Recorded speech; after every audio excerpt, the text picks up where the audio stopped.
Hello and welcome to episode number 45 of Light the Eye, presented by the U of I Credit Union. I'm Scott Beatty. And I'm Robert Rosenthal. I'm so excited for this episode. You're excited too, based on what you're wearing. I don't know if the folks can see it. But It's like when you go to a concert and you wear that band's T-shirt at the concert. Yeah. You wear the band's T-shirt at the I'm concert. with the band. Yes. For folks who can see, to my right, Barry Hauser, Professor Barry Hauser, director of the Marching Illini. And we've been wanting to have this episode for a while. Yes. Now that things have somewhat calmed down, Barry's available. So you're wearing a Marching Illini shirt. For the devotees of the podcast, they will remember that, was it our first episode or a very early episode? How many college sports podcasts will talk college sports and principal tubists of symphonies? That's right. Gene Picorni. Yep. So That's right. That's right. Although he's like technically a Northwestern professor, so we shouldn't talk about it. It's okay. yeah. Well, so anyway, we thread the needle here in That's right. in our micro niche. Yeah, that's right. But so excited to have maybe one of the most visible members of athletics. I don't know. Audible, at least. That's right. That's right. So welcome into episode number 45 with our special guest, Barry Hauser. Before we get going, what do? We got to light the eye.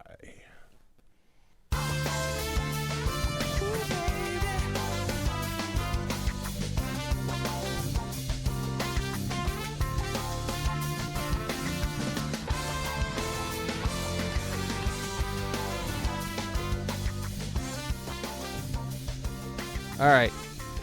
I had to bring this. Macy, I don't know if you can get a little zoom in on this. See this here? Mm-hmm. There we go. 1999. Where am I, Robert? You are at the MicronPC.com bowl. Yep. And with your wife, right? yeah, Your that was my girlfriend at the time. That's right. That's right. Yeah, we were actually already dating. She played piccolo in the Marching Illini. I played Flugelhorn, Yes. Professor Hauser, because they used to march the Flugelhorns. I know. Yes, they did. Back in my day. Back in my day. Yeah. You probably get a few of those back in my day. Few plus. Yes. Here's the thing, because there's nothing like nothing says tradition more about your school than the marching band. So when you change something, Yeah. when you don't march Flugelhorns, I don't know anybody was upset that you didn't march Flugelhorns anymore. And but it wasn't that I was anti-Flugelhorn. It's just they didn't work. I want to talk about it. Again, I come from a low brass family. My dad played the tuba. This is what everyone's tuning in for. Really, they are. So let's talk the great Flugelhorn Most decision. people are like, what the hell's a Flugelhorn? That's right. Yeah, maybe we should start there. Okay, a 7-minute history on the euphonium. Go. Yeah, right. A Flugelhorn is a trumpet that can't get louder than mezzo forte. That's what it is. Right. It's a more mellow, colorful, It is. conical instrument, and you hear it a lot in jazz. How many? And apparently in marching bands for a time. How many flugels used to march? What was the number? It was the third trumpets. Okay. Yep. The third trumpets marching. What, you want me to do this No, episode? Yes, you that's got right, it. that's Well, you right. know what better than I do. Because some guy decided to get rid of him when he got hired here. So What, for uniformity of color and everything? I just wanted instruments to work. Anyway, Yes. well, back in 2 years in That's the band, awesome. and it was great. Now, I was one of those music majors, music ed majors, who didn't have time. I know there's some music ed majors, but one of the things that I love about the Marching Illini is it's a great outlet. What percentage do you think of the band is a music major? Yeah, right now it's probably between 15 and 20% Yeah. are music majors. So the other 80 to 85% are going to be non-majors from across campus. yeah, a and lot of engineers. yeah, and it's an outlet for them to keep playing It is. and to be a part of the whole thing that's going on. Yeah. What a year you guys have this had. year. It has been. I was trying to think of some of the highlights for the Marching Illini. Now, look, we could go deep. There's this whole world that you operate in symphonic bands, and you got Super State coming up and Yep. everything like that. But your most visible side of things is Marching Illini. This side of things, you were on Big Noon Kickoff. You did a show with REO Speedwagon. you played in the snow. Snow Bowl. With the sousaphones collecting snow Yeah. on their bell fronts. They played on Broadway in Nashville, like in the middle of the street, on the place where everybody wants to be on stage and play a gig. Was this Macy's year, or is that coming up? Macy's is coming up. Oh my gosh.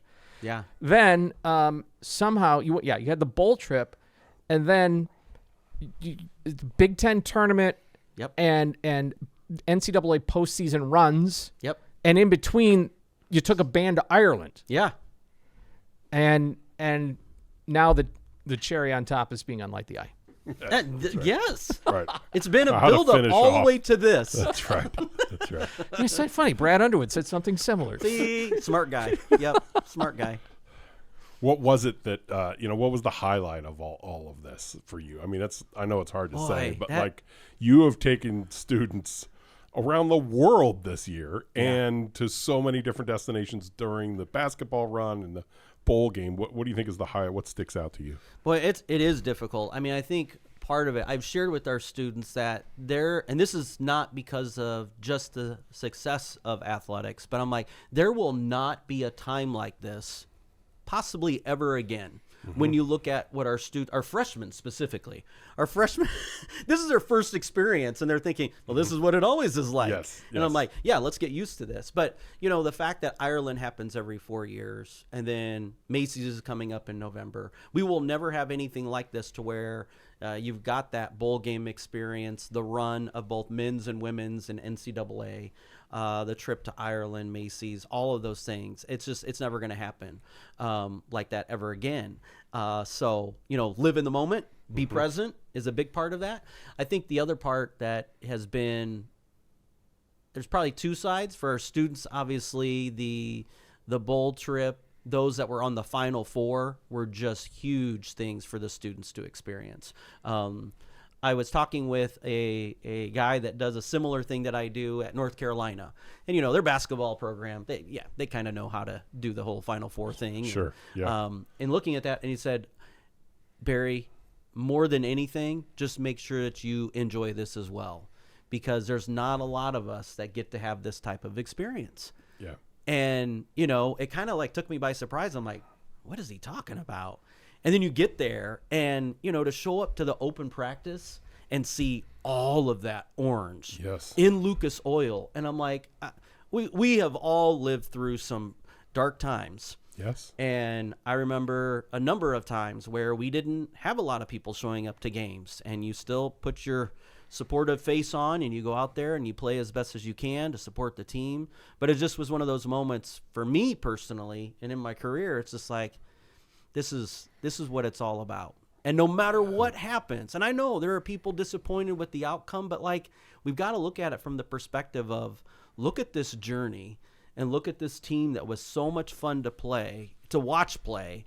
And then I just, we talked about this a little bit, just seeing coaches genuine enjoyment and joy throughout the season.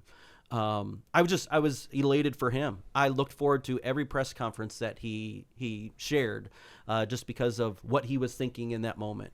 And that's just awe-inspiring. And whether you're an academic or whether you're, a sports fan or hopefully both, it was a really proud moment to see University of Illinois on a national stage like that. So you've done just about everything in your career, but Final Four, was that a first? That was my first, yeah. What stood out to you about that in particular, and bringing a band to a Final Four versus even Elite Eights? Yeah. I mean, it's just we talked about this with our students, and the Elite Eight, Sweet 16 in Houston. It was, in a way, it was kind of like a vacation to where, hey, we got a game, but we got all this free time. And I took the band to a Houston Astros game because we had a day off, and college students are great, but they get bored. And so we need to do something. So we went and did that. When we got to the Final Four, it was a business trip. It was a business trip, but it was an enjoyable business trip. It was a whole nother level of events, of expectations, how you would do things. The video shoot that we did with before we went into the Final Four game was just a cool experience for the band to have that experience. You expect that of our athletes, have those things, but for them to have that similar experience But yeah, I mean, there was a lot of work that went into that. So to take you back in the history, I showed you the picture from 1999. That was to the MicronPC.com bowl game. You're probably well aware of this. Yep. For those of us who were in that band, Robert, do you know this story? Like, Illinois is going to a bowl for the first time in forever, it seems. You know, 94 to 99. yeah, going to a bowl, and it's a good year. You know, Kurt Kittner's breakout year and everything. Going to a bowl, we come into the Harding Band Building for a meeting. We're all packed in there, and I don't remember if it was Dr. Kneva or Dr. Keene, but somebody got up and said, "We're not going." Oh, yeah, I do remember this. Yes. Yeah. That whoever in the higher up positions, and it's not here to retread, but just said, we don't have the funds. And there was some pushback from, I think, band alumni, from band parents, certainly from the students that were in it. And the decision was reversed. Okay, you're going, but you're all busing. Yeah. So we bus 24 hours to Miami, which for college students isn't that bad. Yeah. For me, I'd be like, I'll be flying that. See you later. Yeah. All that to say, like, I think things have come a long way. Yeah. And since then, where I don't think that's a question anymore, and it seems like the partnership that exists now between athletic bands, Marching Illini, and the DIA is way different, and I think that's great to see. Yeah, it really is. And I think part of that, you know, as we all know, these things are cultivated. They just don't happen. But it happens a lot easier when you've got some pretty phenomenal people that want to see this big picture of what we want this experience to be like, not just for the athletes, but for the fans. And I think that's just such a big part of it. The fact that we can truly do what we do and be the soundtrack of Illinois athletics. It's a pretty phenomenal thing. But that doesn't happen without support from folks in DIA. And, of course, that starts with Josh, as we know. But there's a lot of folks that we work with directly that are just phenomenal. And I've seen that team. You know, you see a lot of revolving doors in our work here at the university. But seeing some of those folks that come in that will take us to the next level. And, you know, we see some departures right now. It's like, oh, my gosh, how are we going to do this? And then you hear some of these announcements of people coming in. Sure. Right? And I won't name names specifically, but it's just a testament to we are in a different ball game than where we were 15 years ago. Yep. Maybe even 10 years ago. And so to see all of this success, yes, on the court, on the field is one thing, but just the culture that we are coming to expect and experience, it's exciting. And I want to note that on these trips, that part has even grown. So Yeah. in Houston, the band came to, what was it, Tom's Bar or whatever. There's that little escalator outside set up. You know, they're setting up the drum kit down at the base of the escalator, and, you know, all the students are standing on the stairs or on the balcony above. You got a mob of at least 1,000 Illini fans there, you know, before the Elite Eight game with this. They're playing the school song. Everybody's singing.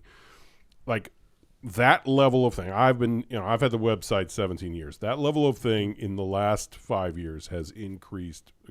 Like, people looking for, is the band coming, this and that. Just this idea of school spirit, and the band's going to show up at the official watch party, and they're going to play the school song, and everybody's going to have tears in their eyes and everything else. That has all risen along with the success of the teams. Absolutely. Absolutely has. And credit to you for building that culture, because it has been amazing to watch from the outside. It's an important part, right? And I think we all see that bigger picture of what we can do. That I'll be the first to say, if we didn't have football here, I don't think we would have the Marching Illini, even though the Marching Illini started before the football program did. But let's be realistic. And so it's like, what is our purpose? What is our mission? And that's sometimes some folks in my position throughout the country fail to remember. And so there's a bigger picture with all of this. But I think, you know, to your point, one example, and again, I hesitate to share, but I share this because these are things I don't necessarily think about in terms of how big this is. But we're going to the Final Four, and they said, yeah, we think that you all are going to need some type of police presence.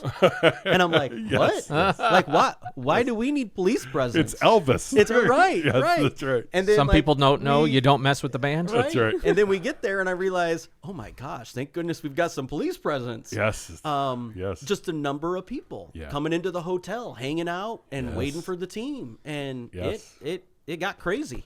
Yeah. In a lot of good ways, but there's some, Hey, when I was in the band, there was some article that came out, I think in Sports Illustrated, and the writer wrote a line and said, I don't know about you, but I don't want to be on the business end of a Flugelhorn. I don't know what the context was, but it was in Sports Illustrated, so that became a rallying cry. Like, you don't want to be on the business end. You don't want to be on the business end of the band. Also, don't mess with the band. Don't mess with the band. Yeah. Yeah. That's right.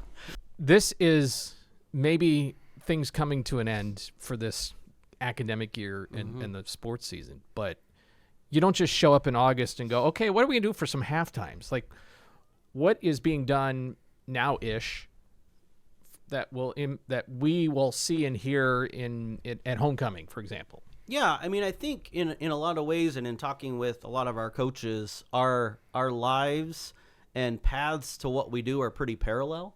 I think a lot of people think that the band's just in the band room in uniform and we're ready. Give us a call and we're going to show up and go, right? This takes time as well. We don't have a transfer portal, so I guess we rely on some of the same people that have this experience to come back and hopefully contribute in a bigger way. So even after this today, I've got an hour student leadership development meeting with our new leaders, and so that's starting already because all of that communication, all of that cultivating of expectations is going to be taking place over the summer. We don't have a band yet. So, this is something for people to think about too. Like, just like any athletic team, you have to try out.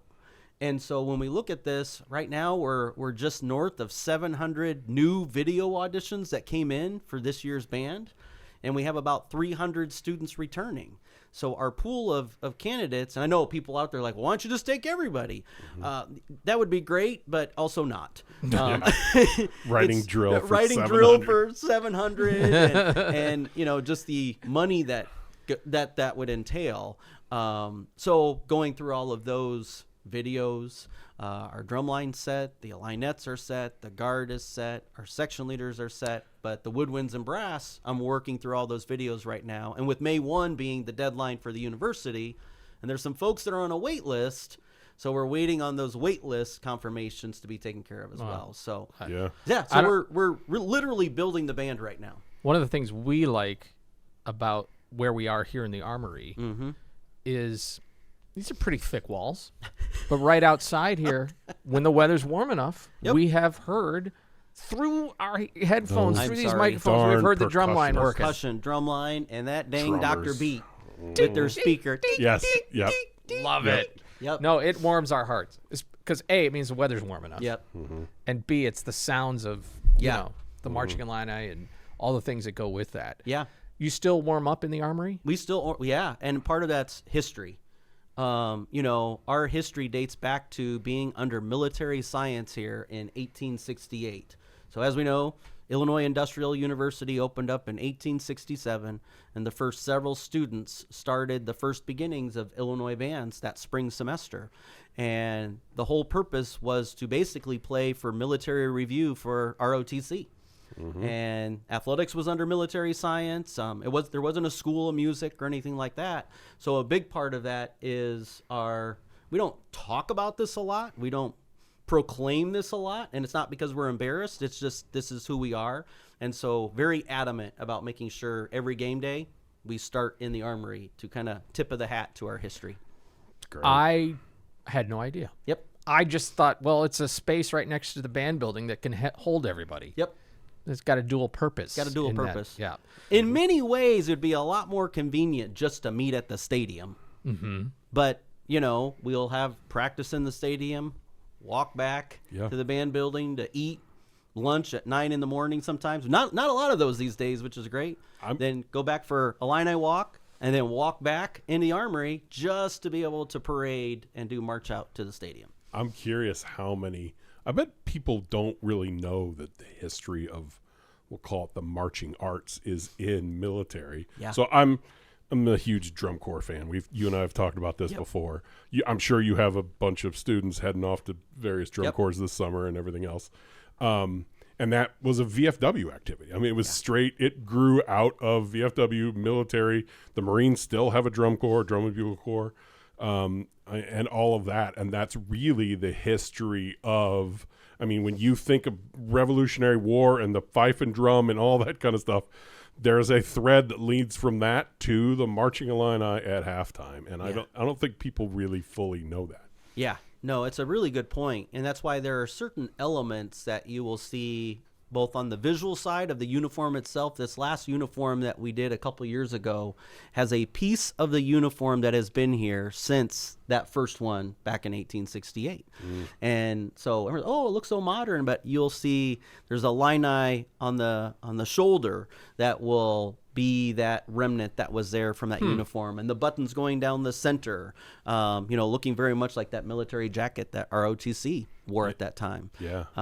So there's a lot that we have updated. I know, got rid of Flugelhorns, but there's a lot that we really hold on to as well, just for our, again, to use the term again, tip of the hat to our history and how far we've come, and also how far history we go back to and continue to attach to. While we're talking about it, I'm guessing a lot of people probably don't, like the general public, maybe people who attend football games know this. Talk about the cape thing and the flipping the cape thing. Just because some people probably don't know about it. I think there's a lot of things that, I hear this a lot, right? Like, we don't have any traditions. I'm like, actually, we have a lot of traditions. We just don't talk about it a lot. But the cape, if you've ever seen the marching line with the cape, when you see them marching to the stadium and throughout the game, you're going to see the orange cape in the back. And if it looks like we're going to win that game and there's maybe 2 or 3 minutes left, I know Josh sometimes, now he knows, and if he starts to hear something, he gives me the eye. I'm like, careful, yes. Not yet. Don't jinx it. Right. But, when we see that we're going to win, then I will tell the band, hey, band, you know what time it is? Flip those capes. And so if there's ever a big play and we're not playing, look over in the north end zone and you'll see that we're flipping that cape. And then on the back side of that, it's white. So then on the way out of the stadium, it's a white cape. And then the logo on that white cape is actually different too. It's the intertwining UI logo, which is, again, tip to our history. Tradition. Yep. Yes. And one might say that lighting the eye when we win is also intertwined with all of this. Yes. Yeah, it's right up there. With the traditions that go back to 1868. Or a certain fire truck that's been doing it since 2023. We I don't actually know which wait. one is We wait part of the right history. now. We're going to attach things. We're going to wait for the eye to be lit, and that will signify then when we flip the cape. There you go. There you go. I'm going to bring that to my seat and just hang it there right above you. Yes. That's perfect. Sorry, man. Now my brain's going crazy. We had some of the trombones showed up at the it wasn't the Northwestern game, the game before that, and they were on top of the fire engine, and they did the what's the bone cheer? Yeah. And so the go fight win or whatever that cheer is. So I'm pretty much going to request that every game now. So make this my official request that a couple trombones just show up and fire up that quarter of lot 31. Okay, thank you. Love it. They could have helped corral the cow, by the way. They would. Oh, they my respond gosh, to those right? sounds. That was right across the street. Right across the street. Hey, from the band building. If you want to start a new tradition? Yep. Bring a cow out. Yeah, I guess. Yeah. All right. Speaking of traditions that might change, South End Zone's getting a little makeover there with a huge new scoreboard and all that. Is that going to affect the exit? What's that? I don't think it's going to affect the exit so much, after the game. After the game, yeah. There's still a way out but there. Who knows, right? Oh, yeah. I mean, right now, no news of that. Okay. But I will you'll be the first to hear publicly. Scoop. We are revamping a little bit of that opening entrance. First of all, as we all know, I apologize for how long it takes to get the band through the tunnel onto the field. But here's the part that we all know. We probably have one of the longest lengths of distance from the ramp or from the tunnel to the end zone. Yes. So that's Robert part has of it. mapped it and Yes. put it on his social media Yes. before. Yep. 6 yards. Yep. Continue. Yep. Mhm. So part of that, when the band intro video plays on this massive 17,000 square foot video board, we're actually going to do some collaboration with the video board to get the band out on the field and also interact with the video board. And the video board will help truly kick off the opening to That's pregame. awesome. So I'll leave it there, and we hope that it is an enhancement for sure. When back in my day, we came into revised entrance number 3. Nobody ever showed me number 1 or number 2, so this will be a revised entrance again. That was the name of the first notes that were performed at pregame. Music-wise, it's still the same, and I know there's a lot of strong feelings about that, and I agree. That first note of Revise, which is By the Rivers Gently Flowing, Illinois State song, like, I love that, but it is difficult. Part of it, we didn't want to change the drill that went with that. So we worked on the front end just to get us down to that spot so we can maintain that tradition there. But, yeah. So music, it's all going to be the same. It's just we're going to crunch down that amount of time that it takes to get the band on the field. Okay, so we hear these songs, we sing these songs at the Marching Illini, speaking of tradition, and I wonder if you could give us just the 30-second cliff notes of what this song is, where did it come from, why we sing or play it. Yeah. Illinois Loyalty. Illinois Loyalty was the first original school song for the university in 1906. And so it was brought forth by some students, like most of our music was. And if I can, I'm going to skip ahead slightly. So 1906, that was introduced, but it wasn't peppy enough for the university, which is why Oski Wawa was introduced in 1911, which is why we play. And so I will always refer to Illinois Loyalty as our school song, and Oski Wawa is our fight song. Okay. Yeah, so there is a technical difference. If you will. We have probably made it too much so, but then that way we know a little bit of our history. But it really was because Illinois Loyalty was too slow, and people didn't get too excited about it, and they wanted something more rah-rah. So that's why Oski Wow Wow was composed. Okay, then the alma mater. Alma mater, Hail to the Orange. Yeah. It actually, again, introduced by some students here back in the early days, and there were some different lyrics to it, just like we had different colors back then as well. You know, orange and blue wasn't adopted until later on. So that is, again, another element right there, that lyrics, music, all composed by students here. Wow. Let's see. Oh, and what am I missing? Illinois March. Illinois March. Yeah, that was another one that was composed. This is in the 3-in-1. This is, so Illinois March actually is Goldman, not Edwin Sousa. So at that time period, the 1920s, all the attention was really on the University of Illinois. So composers were writing music for the University of Illinois. So a lot of folks don't get to hear Illinois March. It is what we play to the stadium when we're marching from the Armory. And it does have lyrics, which was introduced by Guy Duker, whose grandson is the band director at Wabansie Valley High School, who's retiring after 33 years of teaching this year. And I have one more question. Yeah.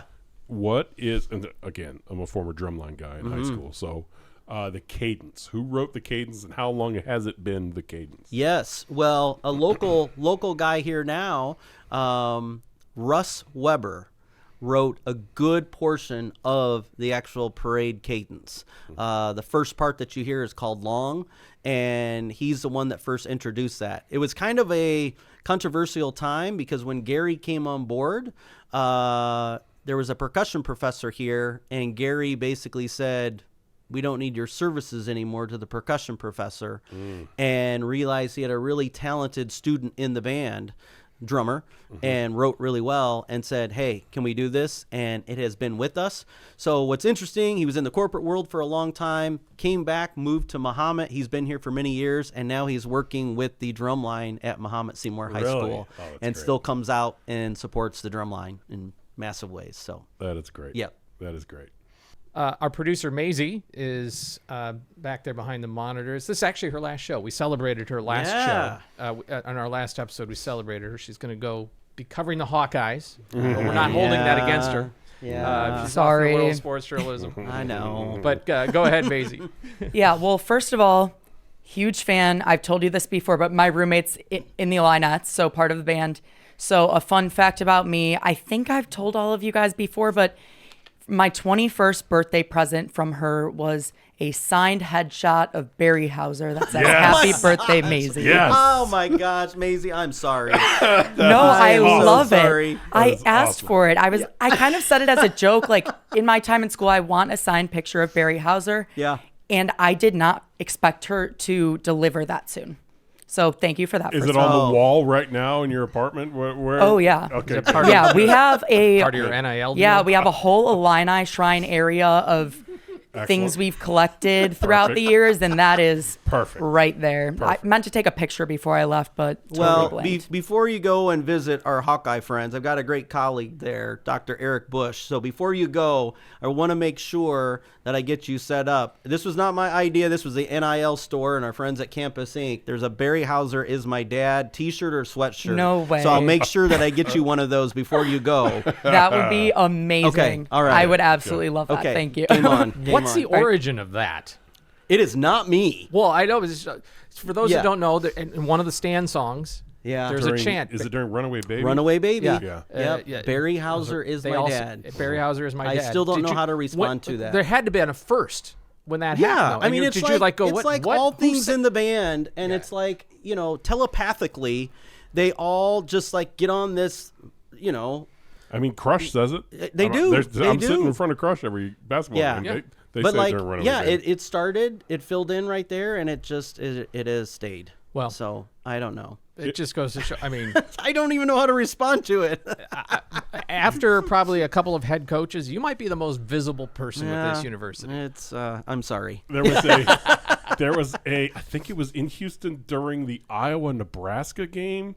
One of the bands played Runaway Baby. Yes. I don't remember who it was. Yeah. And during that pause, you could hear some Illini fans while the Iowa band was playing or whatever. Barry Hauser is my dad. Oh boy. Yeah. Yes. All right. Standards are low. Sorry, I cut Yeah, you no. off there, Maisie. I didn't mean to take us off track. Oh no, that's totally fine. I love it. I was also curious about that actually. Yeah. But regardless, so one thing that I absolutely love about this band is they are the biggest fans for every single sport. They know every single sport. Yeah. I'm just curious. And another joke I always make, I could go to a football game blindfolded and I would know exactly what's happening because of what the band is playing. Yeah. Whether we're on offense or defense.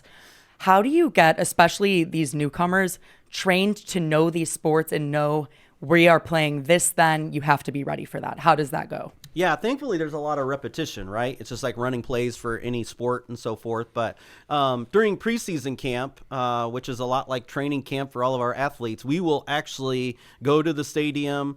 We don't get to do it necessarily for basketball, but we do it in our rehearsal hall, and we will go through all of those elements. This is what happens when we score a touchdown. This is what happens when there's a first down. When a referee throws that yellow flag and we play penalty. These are the different types of things that we will play. And maybe just to clarify, I think for some of our fans out there, they said, boy, I wish there was more variety. And I said, I get that. And for a while, we in athletics went down that path to create more variety. But then we kind of came back to a school of thought that I was very much trained in that. And to your point, Maisie, like, when it's a first down that we're going to play mini Oski, a short version of Oski Wow Wow.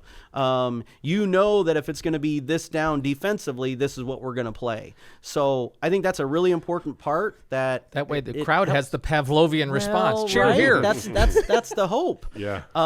So I think that's a lot of that. But we do spend some time teaching our new students. But our current students are just phenomenal teachers of passing on that institutional knowledge. Okay, so you gave us a little history lesson on the fight song, school song, marches. Now we're going to test you, and for a good cause, because you know Illinois songs so well. I'm guessing you know, but do you know, and how quickly can you identify other fight songs? Ooh. Okay. But we're gonna do this for a good cause. All right. Okay.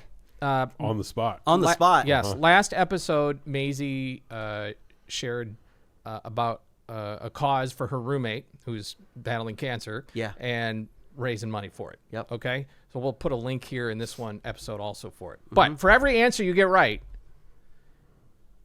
we here at Light the Eye will make a donation Oh, for man. this cause. Pressure's on now. Okay. Maybe I'm better if I get them wrong and we Yeah. can still donate. Well, yeah, I'm not going to stop you Okay. from that. Okay.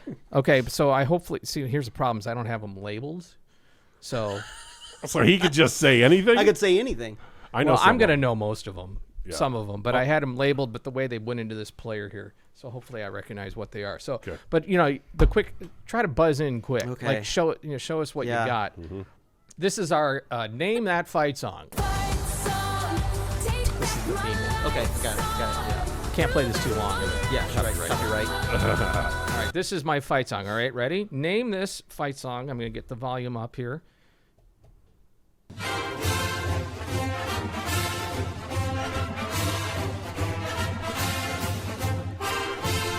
Oh wait, I think See, I recognize all these, but I never pay attention to the title. you know what school that is. I know. That's what I'm trying to think. These are all Big Ten schools. Yes. I should know this. We play it.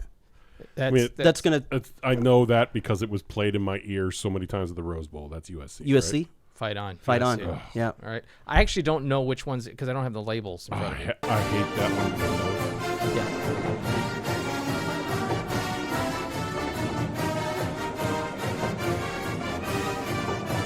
I've never heard this one. Maryland. Go you go. Terps gave it away. Sorry. Go Terps. Yeah. All right. Yeah. That's one. I've never heard that Sound song effect. ever. Ding. They Okay. must not have ever scored. Sorry. We got jokes.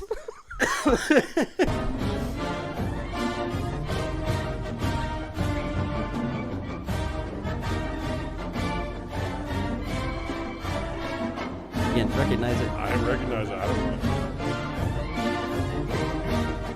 I know the alternate lyrics to this song. Yeah. I cannot share them. I could share them on the podcast.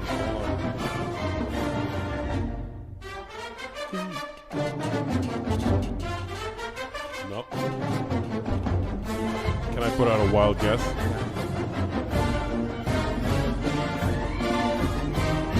Northwestern. There you go. Yeah. Go Yep. Northwestern. Good one. Good one.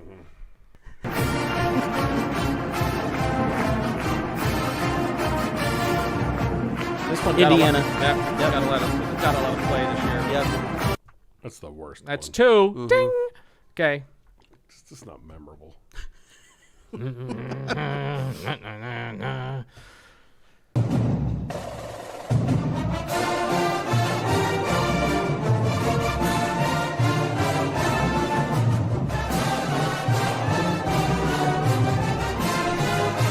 They're all in the same key. I They think. are.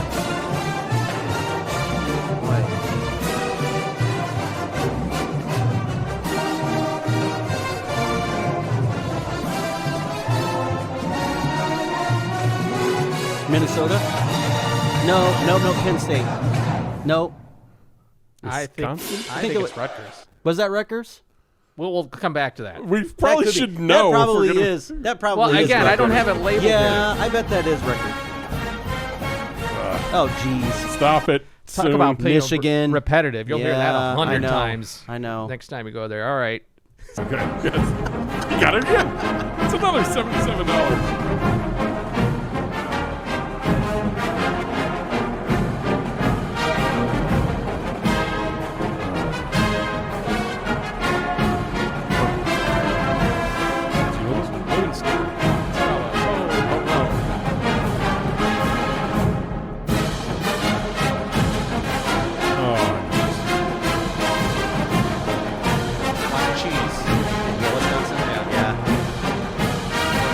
Wisconsin.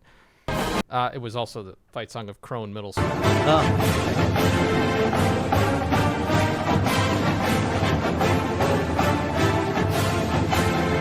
This is Minnesota. Yeah, because they have odd phrasing. It doesn't fit within our beat or count you're right. sequence to You're get to right. it. We have to Yeah. extend it.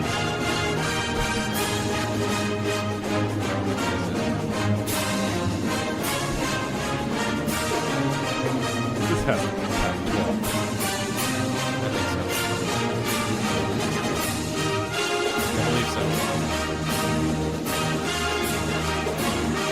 This doesn't sound very Big Ten. No. Yeah, a little Hollywood in there. Yes.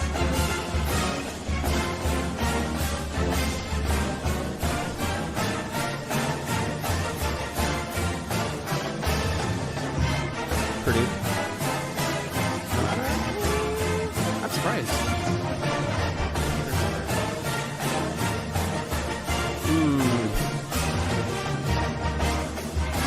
I don't know.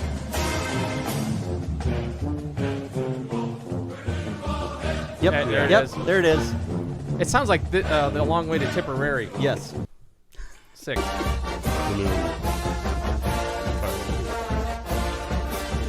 Canoe.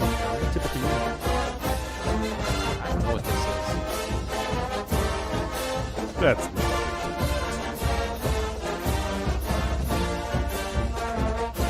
sounds like some kind of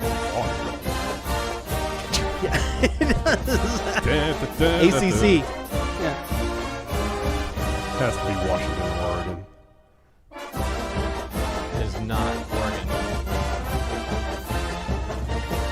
I have no idea. Never heard that in my life. This is Oregon. Yeah.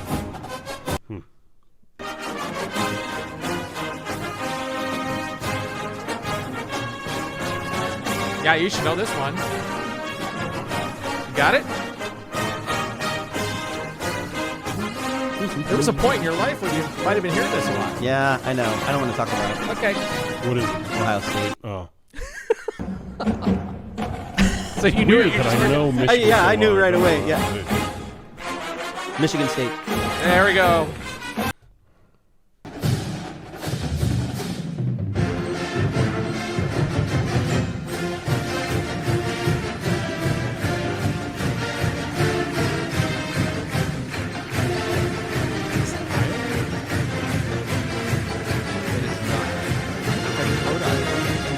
Good.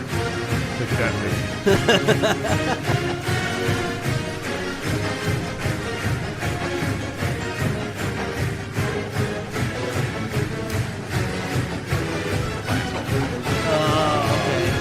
Which has the phrase "be true blue" in it. I don't know if they had Yeah. other colors, but Also had some marching red. bells in there. I counted up 8 correct. Okay. Okay. What? $7.70. Close to For the each original right- Big Ten. Yeah. $7.70 for each correct answer times we will be making a donation. So congratulations, you played for a great cause. That's a great cause. Speaking of marches, give me your favorite Sousa march, and then we'll let you out. My Here. favorite Sousa. You know what? It's not going to be what people think. I love Hands Across the Sea. That's a good one. Interesting. Yep. And part of it's just the message behind that, bringing everybody together. Huh. Yep. How about that? Yeah. And if he needs to cover his ears, it's fine. Whether it's in the Big Ten or not, what is a marching program, a university marching program that you really admire? That's a difficult question. I'm sure you admire But- a lot of them. So I'm not well, saying the one. I that don't you- know if I do. Love it. You know, a program that is, I got to be careful how I say this because there's What? a sacrifice to everything in terms of the result that you get, right? Okay. So there's philosophical differences of how each of us get to, just like coaching, of the end result we get. So, you know, in looking at that, I think we have a really great culture that develops what we get here. Could we be even more excellent? Probably could, but sometimes we then sacrifice the relationships and the well-being of students and their enjoyment of being in the activity. You don't want So- a whiplash movie. Right. A really stellar program that is out there comes to us from the SEC. Auburn University has a phenomenal marching band. When you see what they do in terms of the precision of their drill, what it looks like, some of their show concepts. Now, it's also a program that will do about 3 different halftime shows and not a different halftime show Yeah. for every game. So Yeah. that's something for people to think about. We've talked about this a lot, and we know our fans really want to see something different every single game. So that being said, Auburn has some really, really phenomenal things that they create. And some of the best videos from the stands. Yes. At least for a drum guy. Drum They'll get guy, right onto right? the drum line Yep.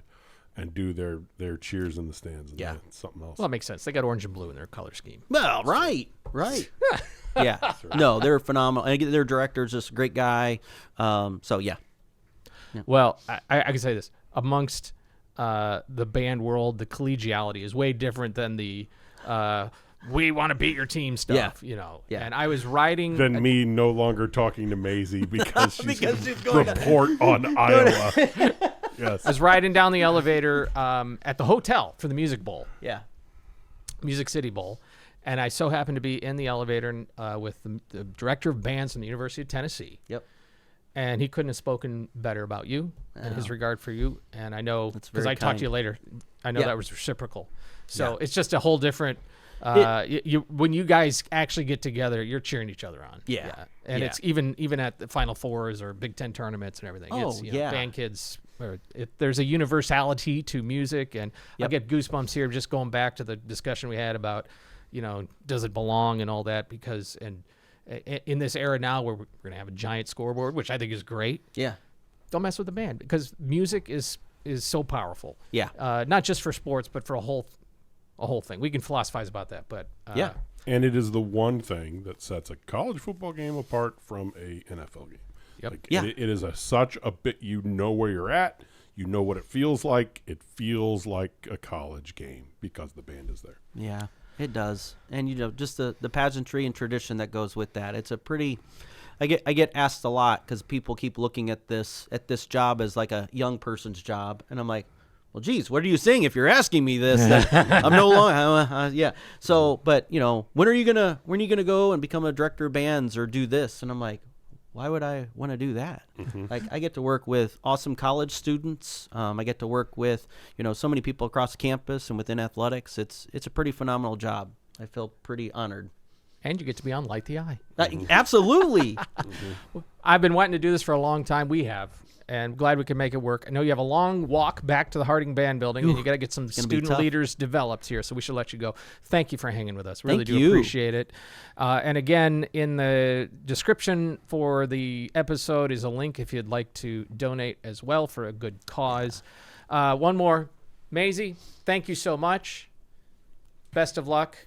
Thank you for having me. Don't forget us when you make it big.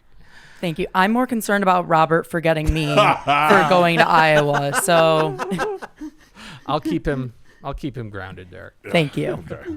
I'll Thanks. get over it. Good luck, Maisie. Thanks to our hosts at the Center for Innovation in Teaching and Learning. Thanks to our guest, Barry Hauser. For Maisie Garrett, for Robert Rosenthal, I'm Scott Beatty. We'll talk to you again soon. Next time we Light the Eye.